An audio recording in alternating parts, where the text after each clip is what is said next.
이 본문에서 설교하고 있는 사도 바울은 에베소라는 교회에서 3년 동안 사역을 했습니다. 그리고 이 설교를 함으로 마지막으로 지금 에베소 교회 성도들과 인사하고 있는 본문이에요. 그래서 한 번 더 본문을 읽어볼 텐데 내용이 딱 눈에 들어오지 않습니까? 한 번 더 말씀 띄워주세요. 제가 한번 읽어드릴게요. 이렇게 이야기하는 거예요. 보라, 내가 여러분 중에 왕래하며 다니며, 우리가 함께 다니며 교류하며 하나님 나라를 전파하고 같이 예배드리고 은혜받고 교제하고 함께 이뤘던 시간들이 있었는데 이제는 여러분과 제가 헤어질 시간입니다 라고 설교하고 있는 거예요. 목사님이 분당우리 교회에서 5년 동안 사역했거든요. 목사님 5년 동안 사역을 하고 다음 주일 예배를 마지막으로 목사님이 분당우리 교회를 사임하게 됐어요. 또 다음 주에 우리 고등부에서 또 목사님 분당우리 교회에서의 사역이 마지막입니다. 목사님 사임한다 그러면 대부분의 이제 질문이 뭐냐면, 첫 번째, 목사님 교구로 가십니까? 설창성 목사님이 우리와 같이 있다가 교구로 가셨잖아요. 아니요. 두 번째, 그럼 목사님 어디 다른 교회 담임 목사님으로 가세요? 김규린 목사님이 그러셨죠. 다른 교회 담임 목사님으로 가셨습니다. 아니요. 이렇게 두 가지 중에 한 가지였으면 목사님 설명이 쉬웠을 것 같아요. 얘들아, 그동안 우리 정들었지만 목사님 다음 주부터 다음 달부터는 교구 목사님 하게 됐어. 다음 달에는 광주 어디에 목사님이 교회로 가게 됐어라고 설명하면 되게 쉬운데 목사님 진로가 조금 복잡해요. 그래서 목사님이 어떤 진로를 가게 되는지 여러분에게 잘 설명할 필요가 있겠다는 목사님이 좀 부담감이 느껴져서 마지막 두 번 설교가 나에게 남아있는데 어떻게 설교해야 될까 고민하다가 오늘 본문을 결정하고 사도 바울이 에베소 교회 성도들에게 설교했던 그 설교문을 그대로 가지고 와서 그 틀을 가지고 목사님도 똑같이 한번 따라해 보려고 합니다. 두 가지로 함께 말씀을 나눌 건데요. 첫 번째 한번 타이틀 읽어보겠습니다. 첫 번째 타이틀 시작! 첫날부터 지금까지 사도 바울이 설교를 시작하면서 처음에 이런 이야기를 해요. 우리 사도행전 20장 18절 읽어보겠습니다. 시작! 오매 그들에게 말하되 아시아에서 들어온 첫날부터 지금까지 내가 항상 여러분 가운데서 어떻게 행하였는지를 여러분도 아는 바니 아멘 하면서 첫날부터 지금까지 제가 에베소 교회에 와서 첫날부터 지금까지 어떻게 사역했었습니까 하면서 3년 동안의 자신의 사역을 돌아보는 거예요. 그래서 목사님도 이번 주 한 주 동안 목사님 페이스북도 보고 또 고등부 유튜브 채널도 보고 하면서 목사님 처음 부임했을 때 사진들 또 영상들 이런 거 보면서 좀 추억에 젖는 한 주를 보냈거든요. 5년 전 목사님이 우리 교회 부임했을 때 보니까 날씬했었더라고요. 한번 사진 한번 보여주시겠어요? 제가 부임한 지 1년 차 때 2018년도 얘들아 5년 동안 무슨 일이 있었던 거니? 목사님이 한 3년 차 됐을 때 우리 정연우 스텝 어디 있어요? 정연우 스텝 목사님이 처음 고등부 왔을 때 정연우 스텝이 고1이었거든요. 그때 고1 우리 연우가 봤던 목사님은 이런 목사님이었던 거예요. 근데 한 2년 3년 지나고 제가 이렇게 됐거든요. 그러니까 연우가 목사님한테 뭐라고 말했냐, 목사님 그동안 무슨 일이 있었던 거예요? 저희가 너무 말썽을 부려서 그러신 건가요? 이러면서 뭐 스트레스 받아서 폭식하셨나요? 밤마다 야식 드셨나요? 뭐 이런 이야기를 하곤 했었는데 5년 동안의 사역들을 돌아보니까 젊었더라고요. 그 목사님은 사람을 좀 좋아하다 보니까 집을 오픈하기를 되게 좋아했어요. 그래서 무슨 깡다구였는지는 모르겠는데 신앙훈련 하던 애들 20명이 넘게 우리 집으로 초대를 해갖고 1박 2일 MT를 했어요. 우리 집에서 지금 잤던 사람들 뒤에서 지금 막 스텝하고 있는 사람들 되게 많아요. 그래서 막 1박 2일로 MT 하면서 같이 이 조그만 방에서는 남자애들 재우고 큰 넓은 데서는 또 여자애들이 많아갖고 여자애들 거실에서 짱짱짱짱짱 재우고 또 구석방에서 또 남자애들 또 남은 애들 재우고 뭐 이런 식으로 MT하고 막 그랬던 기억도 나고, 또 스텝들도 목사님 집에 한 30명 가까이 하면 다 한 방에 초대했었거든요. 근데 아직도 기억이 나요. 이혜원 선생님 목사님 집에 처음 초대받았는데 집을 못 찾아갖고 다른 스텝들 다 와 있는데 예원 스텝 집 여기에요. 목사님 어딘가요? 여기라니까요. 거기가 어딘가요? 목사님 분당이 아니고 이제 광주 살았어 갖고 집 계속 못 찾아서 목사님 저 그냥 집에 돌아가도 되나요? 그래서 야 빨리 나가서 예원이 데리고 와! 막 이러면서 이렇게 막 그랬던 기억도 났고, 또 목사님이 집을 자주 오픈했다 보니까 이 학생들 중에 목사님 집에 왔다 간 애들이 되게 많았어요. 그래서 집 나오면은 우리 집으로 오는 거야. 집 나오면 우리 집에 와서 잤어요. 그래서 제가 딱 전화를 했죠. 예를 들면 현지가 집을 나왔다. 그럼 이제 현지 어머니한테 전화하는 거예요. 어머니, 현지가 지금 집을 나왔는데 저희 집에 와 있어요 하니까 엄마랑 딸이랑 싸웠으니까 집을 나온 거잖아요. 목사님, 저도 오늘 현지 집에 들어오라고 말은 못 하겠어요. 우리 집에서 잘하는 거야? 그래갖고 우리 집에서 엄청 애들 막 그래 좁은 방에다가 이제 자리 펴놓고 여기서 자고 가라 이러면서 이제 여자애들은 아니고 남자애들이 주로 잤었죠. 얘를 이제 현지로 들다 보니까 그렇게 된 건데, 그렇게 좀 집에 이제 애들 많이 불렀던 기억도 있고, 또 예체능하는 친구들 있잖아요. 우리 고3 친구들 중에 지금 코로나여서는 목사님이 못했지만 목사님이랑 같이 있었던 친구들 중에 예체능했던 친구들은 목사님이 평소에 잘 못 챙겨주니까, 예체능하는 친구들이 엄청 바쁘잖아요. 그러니까 예체능 친구들이 중요한 날이 언제냐면 약간 발표회 같은 거 할 때, 연기하는 친구들이 학원에서 공연 발표회 할 때, 또 발레하는 친구들이 학교 공연 같은 거 할 때 늘 이제 꽃다발 같은 거 사들고 가갖고 축하한다고 이렇게 자주 못 만나니까 그럴 때 중요한 날이라도 가서 이렇게 인사하고 막 그랬던 기억도 제가 나고요. 뭐 3월부터 되면 이제 학교 신방 줄줄이 이렇게 막 돌아갔던 거. 그러면서 이제 고등부 때 이제 애들이 남자애들이 이렇게 막 우중충하게 있다가 수련회 때는 또 은혜 받아갖고 또 12월쯤 되면은 막 스텝 하고 싶다고 하는 이런 애들 있잖아요. 그래갖고 이제 딱 스텝도 한 1, 2년 하다가 이제 군대 가는 애들 있으면 얼마나 그동안 함께 있던 시간이 길고 또 정들었고 얼마나 사랑해요. 군대 입대하는 날 쫓아가갖고 입대하는데 잘 가! 잘 들어가! 이러면서 이제 입대하는 날 쫓아가갖고 월요일마다 이제 남자애들 들여보내고, 또 수요일 날은 수요 예배 끝나면은 다 같이 막 애들 막 모여갖고 수요 예배 끝나고 기도회 하고 막 그랬던 이제 시절들이 막 생각이 나더라고요. 그래서 목사님이 약간 또 이번 수련회 때도 그랬지만 어려운 이웃들을 향해서 교회가 조금 이제 손길을 더 적극적으로 뻗어야 된다, 이것에 조금 이제 뭔가 민감함이 있잖아요. 그러다 보니까 같이 있었던 우리 고등부 친구들한테 이번에도 진행했지만 독거노인 분들께 김장 나눠드리자, 쌀 가져와라, 너희들 집에서 안 입는 뭐 후드티 뭐 잠바 가지고 와라, 그래서 노숙자분들께 나눠드리고 박스 덮지 마시고 침낭 덮고 주무시라고 침낭 선물해드리고, 또 서현역에서 버스킹 찬양했던 것도 기억이 나는 거예요. 그때 애들이 첫 번째 반응이 딱 이랬어요. 쪽팔린다. 근데 한 번, 두 번 해보니까 안 쪽팔린 거예요. 재미있고 오히려 은혜가 되는 거예요. 야, 내가 교회에서 우리끼리만 맨날 예수님 좋아, 예수님 사랑해요 했는데 세상 속에서 내가 예수님을 외칠 수 있다고? 말도 안 돼. 뭔가 이런 생각이 이제 찾아오면서 치다가는 친구 만나면 약간 부끄러워서 이렇게 하기도 하지만 안녕 뭐 이렇게 하면서 그러면서 막 길거리에서 찬양하는데 고개를 딱 들어보니까 서현역에 이렇게 모텔이 많구나, 이런 걸 또 알게 된 거예요. 서현역에 그냥 뭐 밥집, 올리브영, 카페만 맞는 줄 알았더니 교회 다니는 사람들 찬양할 때 꼭 고개를 들잖아요. 위대 모텔이 있네. 왜냐면 뭐 이렇게 할 때는 다 올리브영만 보이거든. 스타벅스, 올리브영, 베스킨라빈스 뭐 이런 것만 보여. 근데 위대 모텔이 있네 이러면서 3, 4층이 다 술집이랑 모텔인 거야. 우와, 서현역이 다 술집이고 다 모텔이구나. 이거를 친구들이 알면서 기도해야 되는 때이구나, 이런 것들을 이제 알게 되었던 그런 기억들도 이제 나더라고요. 뭐 수련회, 뭐 국내 선교 이런 것들도 너무 좋았고 해외 선교 이런 것들이 막 기억이 나더라고요. 사도 바울이 이렇게 3년 동안의 자기의 사역들을 이렇게 회상하고 회고하고 이제 성도들과 함께 나누면서 무슨 이야기를 하냐면, 그런데 내가 왜 그렇게 열심히, 왜 그렇게 노력하면서 힘써서 했냐 하면 사도행전 20장 21절 한번 다 같이 읽어볼게요. 함께 읽겠습니다. 시작. 유대인과 헬라인들에게 하나님께 대한 회개와 우리 주 예수 그리스도께 대한 믿음을 증언한 것이라. 아멘. 사도 바울이 그동안 왜 열심히 사역했대요? 뭐 때문에 그렇게 열심히 했대요? 두 가지였대요. 첫 번째로 우리가 하나님 앞에 회개해야 될 존재라는 사실을 기억시켜주고 싶어서, 우리는 죄인이기 때문에 하나님 앞에 죄를 인정하고 회개해야 되는 사람이라는 것을 가르쳐주고 싶어서 내가 열심히 했다.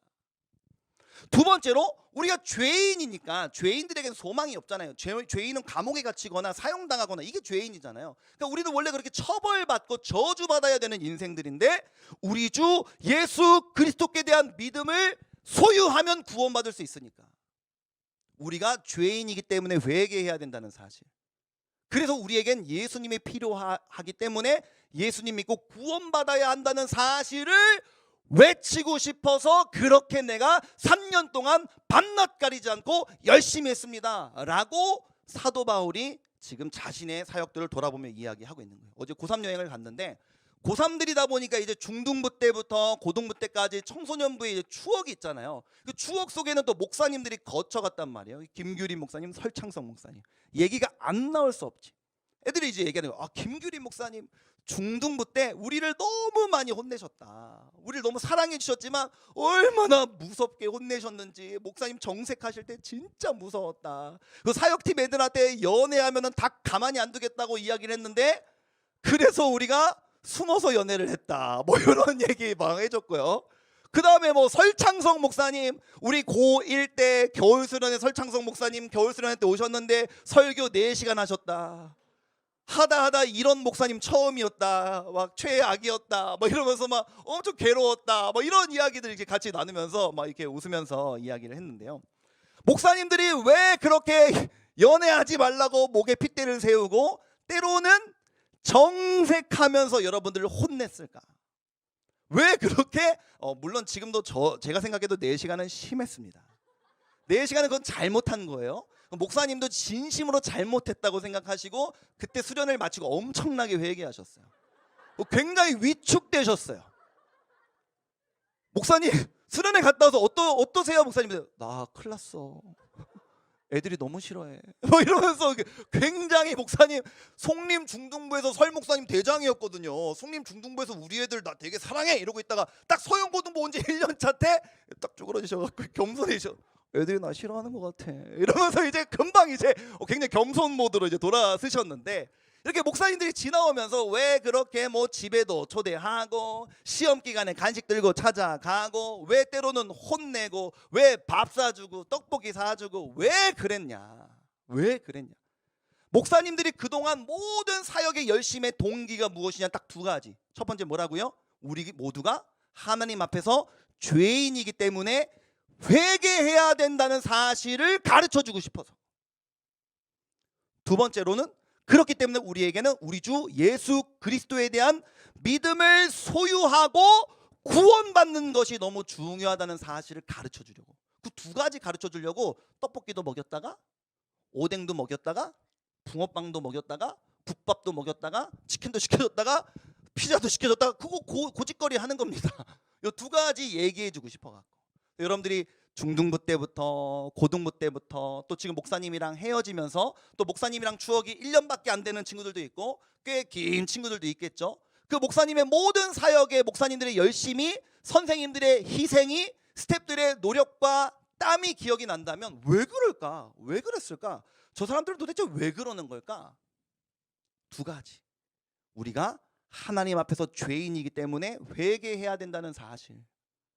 예수 그리스도의 이름을 믿고 구원받아야 할 자들이라는 것을 가르쳐주고 싶어서 목사님의 사역에 지난 5년을 정리하면서 다른 것 다 기억 안 나도 돼요. 뭐 목사님의 3주 전 설교를 기억해 주기를 바라지도 않아요.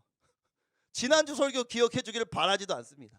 목사님이 목사님은 잘 웃어요. 왜 웃겠어요? 우리가 죄인이라는 사실과 우리가 구원받아야 된다는 것을 가르쳐주고 싶어서. 여러분들이 뭐 시험 기간에 엄마 아빠랑 싸워서 막 우울할 때 왜 여러분 편을 들어서 막 엄마한테 전화해서 막 화내고 싸우는 거예요? 우리가 죄인이라는 사실과 우리가 구원 얻어야 된다는 이 사실, 예수 그리스도의 이름으로 이 2가지 가르쳐주고 기억시켜주고 싶어서 였다는 사실을 여러분들이 잘 기억해 주면은 너무나 감사할 것 같아요. 2번째로, 자 그러면 사도 바울이 그동안 내 사역의 그렇게 노력했던 이유는 이것이었다. 그러면 앞으로 나는 어떻게 할 것인가? 2번째 타이틀 한번 읽어봅시다. 시작. 이제 나는 자신의 진로에 대해서 성도들과 함께 나누고 있는데요. 20장 22절 한번 다 같이 읽어보겠습니다. 20장 22절 읽겠습니다. 시작. 보라, 이제 나는 성령에 매여 예루살렘으로 가는데 거기서 무슨 일을 당하는지 알지 못하노라. 아멘. 이제 빨간색 글씨만 보니까요, 이제 나는 예루살렘으로 가는데, 그러니까 자기의 진로에 대해서 이야기하고 있죠, 사도 바울이. 이제 저는 예루살렘으로 떠나갑니다. 그런데 여기 또 가운데에 있는 글자를 보니까요, 다음 넘겨주시겠어요? 내가 다음 진로로 가게 되었는데 이것은 성령님의 인도하심이다 라고 사도 바울은 고백하고 있습니다. 여러분, 우리의 모든 삶을 성령 하나님께서 인도하시는 줄로 믿습니다. 근데 그 성령 하나님께서 우리를 인도하실 때 어떻게 인도하시냐면 빌립보서 2장 13절, 성령님이 또 하나님이 우리를 인도하시는 그 방법에 대해서 소개하고 있는데 한번 이야기 한번 나눠보겠습니다. 읽어볼게요. 시작. 너희 안에서 행하시는 이는 하나님이시니 자기의 기쁘신 뜻을 위하여 너희에게 소원을 두고 행하게 하시나니. 아멘. 이 말씀을 자세히 보세요. 하나님이 자기의 기쁘신 뜻을 위하여, 하나님이 자기에게 어떤 계획과 방향이 있는데 그것을 우리의 삶에 이루어내실 때 어떻게 이루어내시냐면 빨간색 글씨를 보니까 너희에게 소원을 두고. 이 소원이라는 단 한 가지 소원은 막 그런 소원이라기보다는요, 내가 좋아하는 거, 내가 바라는 거. 그러니까 하나님이 우리에게 일하실 때 멱살 잡고 억지로 해 하시지 않는 분이라는 거예요. 하나님이 우리에게 어떤 계획을 이루어 가실 때는 우리에게 그것을 하고 싶은 마음들을 불어넣어 주신다는 거예요. 그러니까 우리가 진로를 찾을 때 난 뭘 좋아하지? 난 뭘 잘하지? 그걸 생각하는 게 전혀 비성경적인 게 아니에요. 하나님이 우리를 창조하신 모양이 있잖아요. 모습이 있잖아요. 나를 이런 성향으로, 나를 MFP로, 나를 INFP로, 나를 ETJ로 하나님 어떻게 지어주셨단 말이에요. 그렇게 하나님이 지어주셨을 때 우리에게 주신 성향이 있고 그 성향에서 내가 하나님의 영광을 위하여 기쁘게 달려가고 기쁘게 살아가기를 원하십니다. 여러분, 내 인생 가운데 하나님 뭘 원하실까요? 하나님 이렇게 물으실 것 같아요. 너희들은 뭘 좋아해? 뭘 하고 싶어? 그거 하고 싶도록 내가 만들었잖아. 그게 죄가 아니라면, 그게 잘못된 길이 아니라면 마음껏 해봐 라고 하나님은 말씀하시는 분이다. 너희 안에 소원을 두고 행하게 하시나니. 그래서 목사님의 진로를 이제 고민하면서 나는 뭘 하고 싶지? 뭘 하고 싶지? 고민의 기간이 꽤 길었는데요. 그냥 뭐 결론만 짧게 이야기하면 목사님은 자비량 목회를 하고 싶다는 생각을 했어요. 자비량, 이 자비량은 스스로 돈을 버는 목회자다 이런 뜻이에요. 그래서 내년에 돈을 벌기로 했습니다. 목사님은 성향, 하나님께서 지어주신 모습이 있는데요. 목사님은 새로운 거를 좋아해요. 새로운 거. 똑같은 거 계속 반복해서 하는 것보다 새로운 걸 좋아하고요. 그 다음에 아이디어가 막 계속 떠오르거든요. 아이디어가 막 하고 싶은 게 너무 많아요. 아이디어가 계속 떠올라요. 근데 중요한 거 뭐냐면 아이디어는 많은데 이걸 어떻게 해야 되지? 그 디테일한 것을 잘 못해요. 행정력이 딸리는 거죠. 그래서 분당우리 교회 이제 우리 친구들이 막 200명 되고 선생님들 스태프들까지 하면 거의 300명인데 제가 하고 싶은 건 되게 많은 거예요. 그런데 이것들을 다 하려면 예산의 규모, 또 너희들에게 말씀으로 도전해서 또 너희들 설득해서 같이 가야 되는 거, 또 선생님들과 함께 일을 나누어서 같이 하는 거, 그런 것이 제가 약하다 보니까 그런 걸 하다 보면 이미 제 마음속에 이렇게 김도 많이 빠져 있고 또 그 다음에 그런 것들이 이제 제가 이제 잘하지 못하는 분야니까 막 떠오르는 아이디어들을 제가 막 억제하게 되더라고요. 그래서 옛날에 원래 목사님이 제가 바라는 삶은 어떤 거였냐면요, 나중에 담임 목사님이 되면 앞치마를 입고 미취학부에 가서 설교하는 담임 목사님 되는 거였어요. 제가 애들 되게 좋아하잖아요. 여러분들도 진짜 좋아하거든요. 그래서 저는 담임 목사님이 된 다음에는 앞치마 입고 유치부, 유아부 가서 사랑하는 예꼬들 이러면서 5, 60대까지 설교하는 게 제 꿈 중에 하나였어요. 그리고 그 다음 주에는 초등부 가갖고 여러분 안녕하세요 이러고 막 그 다음에는 중고등부 가고 야 목사님이 라떼는 말이야 내가 막 분당우리 교회에서 고등부를 했었는데 막 이러면서 제가 설교하는 게 제 하나의 어떤 꿈과 소망이었거든요. 그러면 뭐 그 어른들의 설교는 어떻게 하냐? 뭐 부목사님 시키면 되죠 뭐. 그러면서 이제 한 40주, 왜냐면 나랑 뭐 한 1년 중에 한 4분의 3은 같이 있을 텐데 한 4분의 1은 내가 그 주일학교 애들이랑 좀 같이 있고 싶으니까 나는 평생 그렇게 하면서 목회를 하고 싶다는 생각을 했었는데, 조금 제가 나이가 들어가면서 어려운 이웃들을 약간 이렇게 돕는 것에 조금 더 이제 꽂히기 시작하면서, 나는 어떤 목사가 되고 싶지? 김장을 하는 목사가 되고 싶다. 약간은 나는 독거노인을 찾아가는 목사가 되고 싶다. 어려운 이웃들의 집을 고쳐드리고, 또 너무너무 추운 집은 그런 어떤 단열 공사를 해드리고, 그런 목사가 되고 싶다, 이런 생각을 한 거예요. 물론 이제 성도님들께 헌금 걷어서 이제 우리 헌금합시다, 그런 어려운 이웃들이 계십니다 하고 그렇게 헌금 걷어갖고 기술자분들께 맡겨도 되거든요. 근데 나는 내가 하고 싶어요. 노동이 좋은가 봐요. 약간 원래 블루 컬러 기질인데 지금 화이트 컬러에 있는 것 같아요. 그래서 좀 내가 직접 그런 현장에서, 왜냐하면 저는 뭔가 경험하고 느끼고 그럴 때 제 마음이 막 이렇게 막 불타오르거든요. 그래서 막 이제 사무실에 더 많이 있기보다는 현장에 나가서 막 추운 날씨에 연탄 날라드리고 막 그런 일을 하고 싶어요. 그러니까 지금 제가 머릿속에 있는 것도 몇 가지 안 되잖아요. 뭐 김장, 연탄, 도배, 단열공사, 리모델링, 뭐 이런 어른들 막 이런 것밖에 없어요. 4-5가지, 5가지밖에 없죠. 근데 더 넓히고 싶어요. 할 수만 있다면 더 많이 하고 싶어요. 그러니까 이런 생각을 하니까, 이런 교회의 담임 목사가 되면 성도님들이 안 올 것 같은 거예요. 여러분들이 제가 담임 목사라면 오시겠어요? 이런 교회는 뭔가 성도님들이 별로 안 좋아할 것 같고 안정적이지 않잖아요. 목사님 자꾸 막 이상한 생각하고 지가 막 나가서 뭐 하고. 그래서 저는 이제 주일날도 설교 시간에 제 얘기를 여러분들이 이제 3-40분씩 막 듣고 있는 것이, 예전에도 반복적으로 이야기했지만 별로 마음에 들지 않는다 그랬잖아요. 왜 내가 계속 얘기하는 걸 여러분들이 듣고 있어야 돼요? 그러니까 주일날 설교도 좀 짧게 하거나 안 하고 싶어요. 그냥 얘기하고 싶어요. 그럼 좀 이상하잖아요. 교회 예배드리러 모여갖고 목사가 설교를 안 하겠다 그러고, 오늘은 예배당에 오지 말라 그러고 같이 도배하러 갑시다. 그러니까 그런 교회는 성도들이 안 올 것 같더라고. 그러니까 그러면 그 성도들이 적게 모일 거 아니에요. 그럼 적게 모이면 성도님들이 주일날마다 헌금하는 돈으로 제 생활비를 책임져 주셔야 되잖아요. 목사님들은 교회에서 생계비를 지원받으니까요.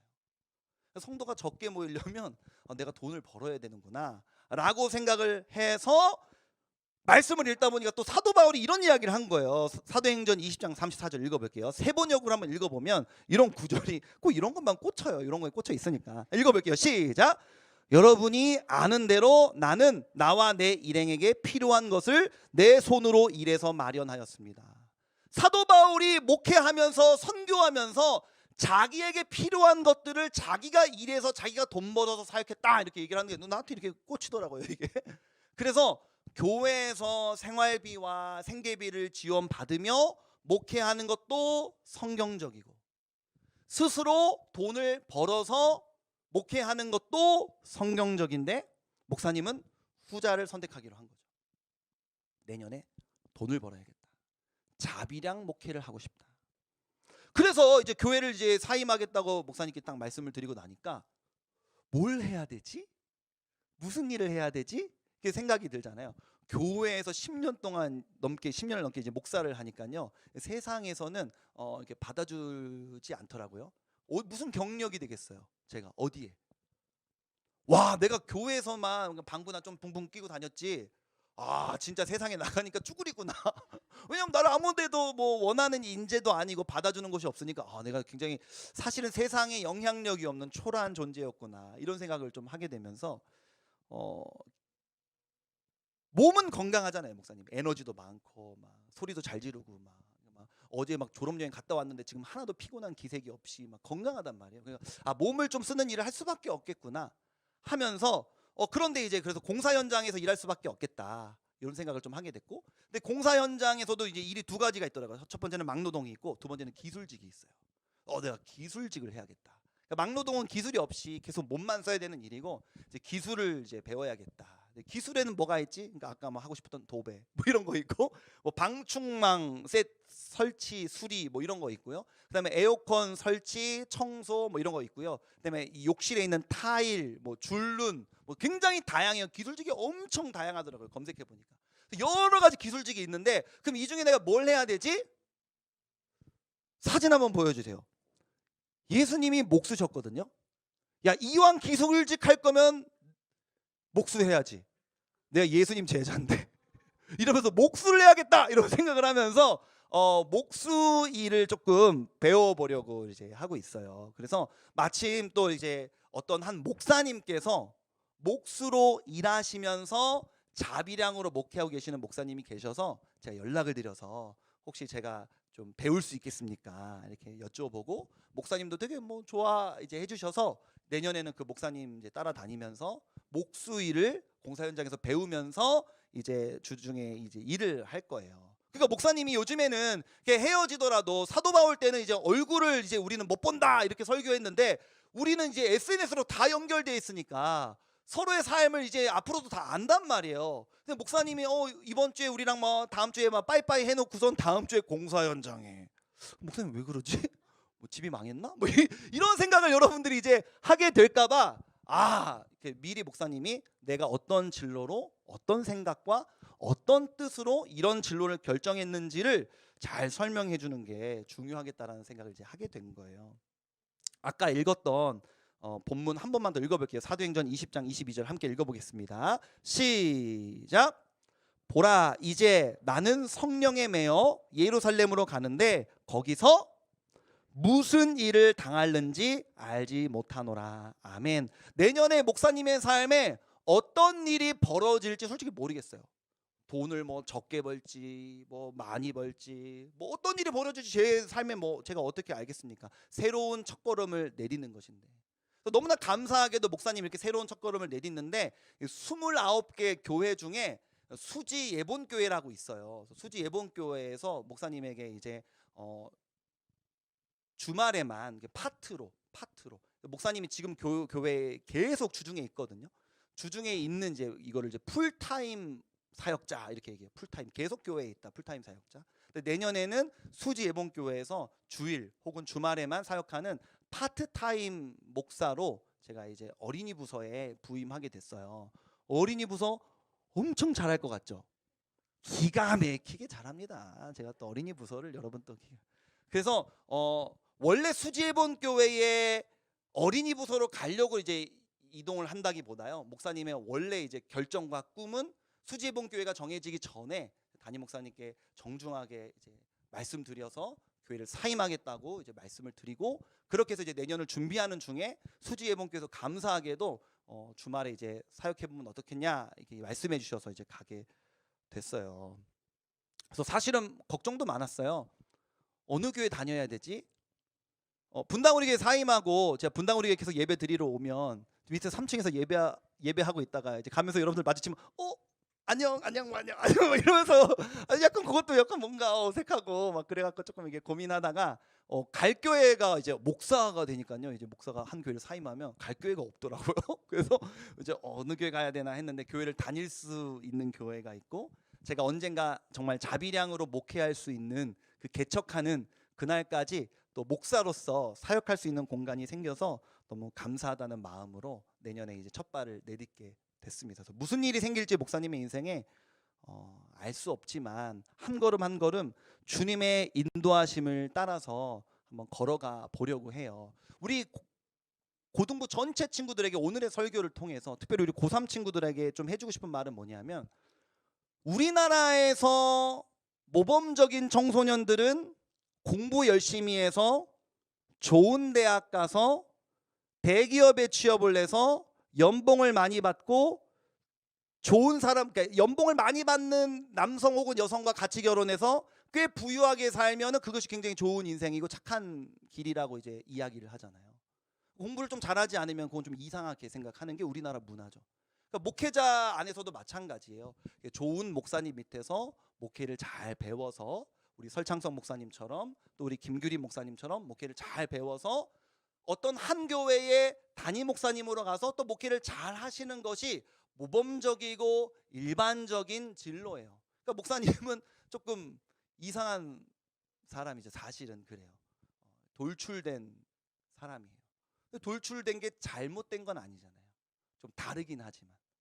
그래서 여러분들이 저런 인간도 있구나 하면서 나 같은 사람도 하나님께서 다른 방법으로 이 친구는 공부 잘하는 게 나쁜 게 아니잖아요. 좋은 대학 간 게 나쁜 것도 아니고 좋은 이 대기업에 취업한 게 나쁜 것도 아니고 연봉을 많이 받는 것도 나쁜 게 아니에요.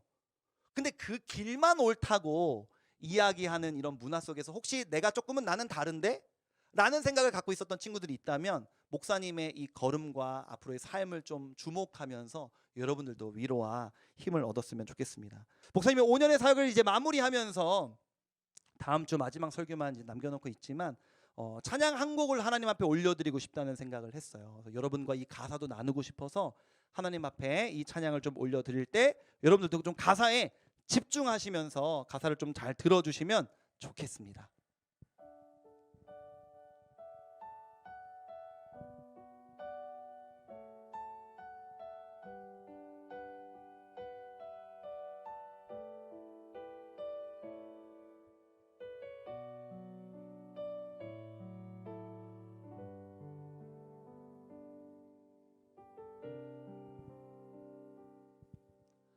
어느새 지금 여기 서 있네.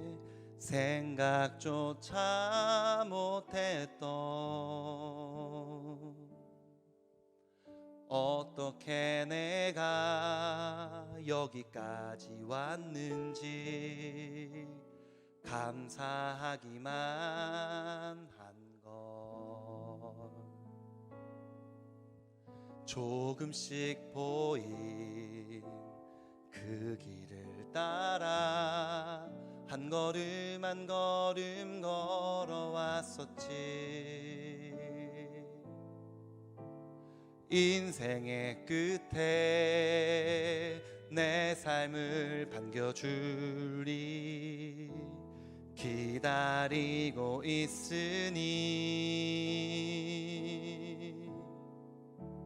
내게 주어진 길을 걸으리. 담담하게 이 길에 나서리.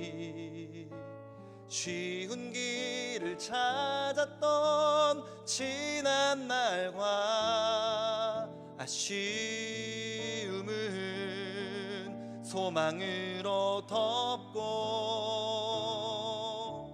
주어지는 인생의 길 위에 후회 없이 내 삶을 드리리. 아무것도 보이지 않는데도 난 결코 포기할 수 없네.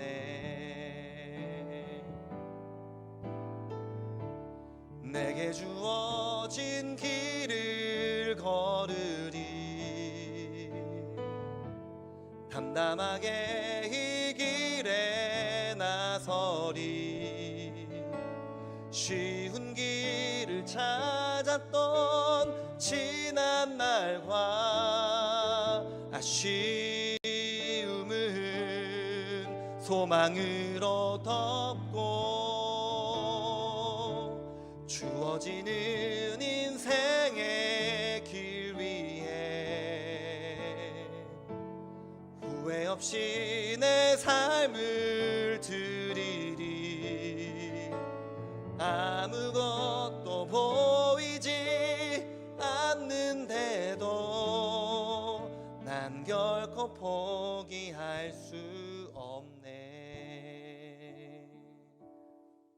아멘. 우리 시간 함께 기도하기를 원합니다. 함께 기도하실 때요, 우리가 방금 찬양한 가사의 고백처럼 여러분, 인생이라는 것은 우리가 대학을 붙을지 안 붙을지, 나중에 내가 누구를 만나 결혼하게 될지, 미래가 보인다면 얼마나 좋겠습니까? 그러나 하나님은 그런 방법으로 인도하시지 않는 것 같아요. 방금 찬양한 가사의 고백처럼 조금씩 보인 그 길을 따라 한 걸음 한 걸음 걸어왔었지. 여러분, 인생은 안개와 같아서 지금 내가 서 있는 곳에서 저 멀리 있는 곳이 잘 보이지 않아요. 1m 앞만 보입니다. 그러나 참 신기한 것은 한 걸음 내디디면 그 다음 1m가 또 보여요. 한 걸음 내디디면 또 그 다음 1m가 모이고요. 하나님께서 그렇게 우리의 삶을 인도하시는 것 같습니다. 같이 기도하실 때, 하나님, 우리에게 주어질 미래에 대한 두려움이 우리가 있지만 그 모든 두려움을 소망으로 덮을 수 있도록 인도하여 주옵소서. 우리 고1 고2 친구들 자신의 진로를 놓고 기도하십시다. 우리 고3 친구들 자신의 진로를 놓고 기도하십시다. 하나님, 내년에 나는 어떤 삶을 살게 될 것입니까? 제게 두려움이 있지만 하나님이 인도하시니 그 한 걸음 한 걸음 주님의 인도하심조차 걸어가기를 원합니다. 두려움이 아닌 소망을 갖게 하여 주시옵소서. 두 번째로 기도하실 때에는 내년 우리 고등부를 위해서 기도하기를 원합니다. 우리가 헤어지는 아쉬움은 있겠지만 언제나 변화는 성장의 기회예요. 우리 고등부는 내년 한 해 더 멋지게 성장하고 든든히 세워져 갈 것입니다. 그것을 소망하며 기도하십시다. 하나님, 내년에 우리 고등부에 더 큰 은혜를 부어주시옵소서. 마지막으로 세 번째로 기도하실 때 그래도 올 한 해 함께했던 저를 위해 기도해 주십시오. 조금은 돌출된, 조금은 다른 길로 떠나는 저의 인생 가운데 하나님 함께하여 주셔서 좋은 것들로 채워주시는 역사가 있기를 원한다고 자기 자신과 우리 고등부와 또 목사님을 위하여서 우리 함께 하나님 앞에 우리 소리내어서 기도하며 나아가길 원합니다. 함께 기도하시겠습니다. 은혜로우신 아버지 하나님, 감사합니다. 오늘 사도 바울의 말씀을 통하여서 이 말씀을 그대로 가지고 와서 우리 친구들과 함께 그 사도 바울의 말씀의 구조로 은혜를 나누었습니다. 사도 바울이 자신의 지난 3년의 사역을 회상하고 회고하며 내가 그렇게 열심을 냈던 이유는 너희들에게 하나님 앞에 회개해야 될 것과 예수 그리스도로 인한 구원을 전하기 위해서였다. 하나님, 사랑하는 우리 친구들이 어린 시절부터 지금까지 목사님들을 통하여서, 전도사님들을 통하여서, 선생님들을 통하여서 어떤 교회 안에서 받았던 좋은 추억과 은혜와 하나님 그런 기억들이 있다면 그 이들이 섬기는 이들이 어떤 이유와 목적을 갖고 이 일들을 하는 것인지 기억하게 하여 주옵소서. 우리의 모든 동기, 우리가 얼마나 하나님 앞에서 회개해야 될 죄인인가, 그렇기 때문에 우리에게 얼마나 예수 그리스도가 필요한 것인가. 하나님, 지난 1년 동안 아니면 길게 5년 동안 함께했던 지체들 중에서 저와의 추억이 조금이라도 생각나는 이들이 있다면 그 모든 추억의 동기를 기억하게 하여 주옵소서. 우리가 얼마나 하나님 앞에 회개해야 될 죄인들인가. 그렇기 때문에 우리의 인생 가운데 얼마나 예수 그리스도께서 필요한 것인가. 하나님, 사랑하는 우리 고등부의 내년을 기대하며 기도합니다. 하나님, 교역자의 변화가 우리에게 인간적인 아쉬움과 또 염려거리가 될 수 있지만 그럼에도 불구하고 우리 고등부는 사람이 이끌어가는 것이 아니라 하나님이 인도하시는 것이기에 내년 우리 고등부가 더욱더 성장하고 안정화되며 더욱더 멋지게 달려갈 것을 기대합니다. 주여 함께하여 주시옵소서. 주님 인도하여 주시옵소서. 은혜로우신 아버지 하나님, 우리에게 주어진 길을 걸어갈 때 누구나 다 처음 겪는 길이라. 고2가 이제 고3이 되어서 고3을 겪는 것이 처음이고, 고3이 20살이 되어서 성인이 되어서 대학부에 다니는 게 처음이고, 직장에 가는 것이 처음이고, 결혼을 하는 것이 처음이고, 자녀를 낳아 양육하는 것이 다 처음이라. 우리의 모든 인생은 처음이어서 늘 두렵고 염려가 앞서지만 그때마다 함께 하시는 하나님을 우리가 믿음 안에서 고백할 수 있도록 인도하여 주옵소서. 인생이란 답이 정해져 있는 것을 우리가 미리 알고 걸어가는 것이 아니라 안개 속에 놓여 한 걸음 한 걸음 걸어가며 하나님께서 인도하시는 그 길을 따라 가는 것임을 기억하게 하여 주옵소서. 바라옵기는 사랑하는 우리 고등부 친구들이 행복하길 원합니다. 하나님이 지어주신 그 성향, 하나님이 만들어주신 그 모습대로 그 자체가 너무나 귀하고 아름다운데 세상의 조건과 사람들이 만들어 놓은 틀 안에서 우리 아이들 평가받지 않게 하여 주시고, 하나님 지어주신 그대로 너무나 멋지고 아름답게 쓰임받으며 주 안에서 기뻐하는, 행복할 수 있는 우리 아이들 될 수 있도록 인도하여 주옵소서. 내년 한 해 우리 고등부를 기억하며 생각할 때 염려와 불안보다 소망의 마음이 우리 안에 넘쳐날 수 있도록 주여 인도하여 주시기를 원합니다. 다음 주에 있을 2022년 마지막 예배에 정말 우리 모두가 함께 모여 올 한 해를 기억하며 수고했다고 격려하며 또 아쉽지만 또 기쁨으로 내년을 소망하며 이별할 수 있도록 은혜 베풀어 주시옵소서.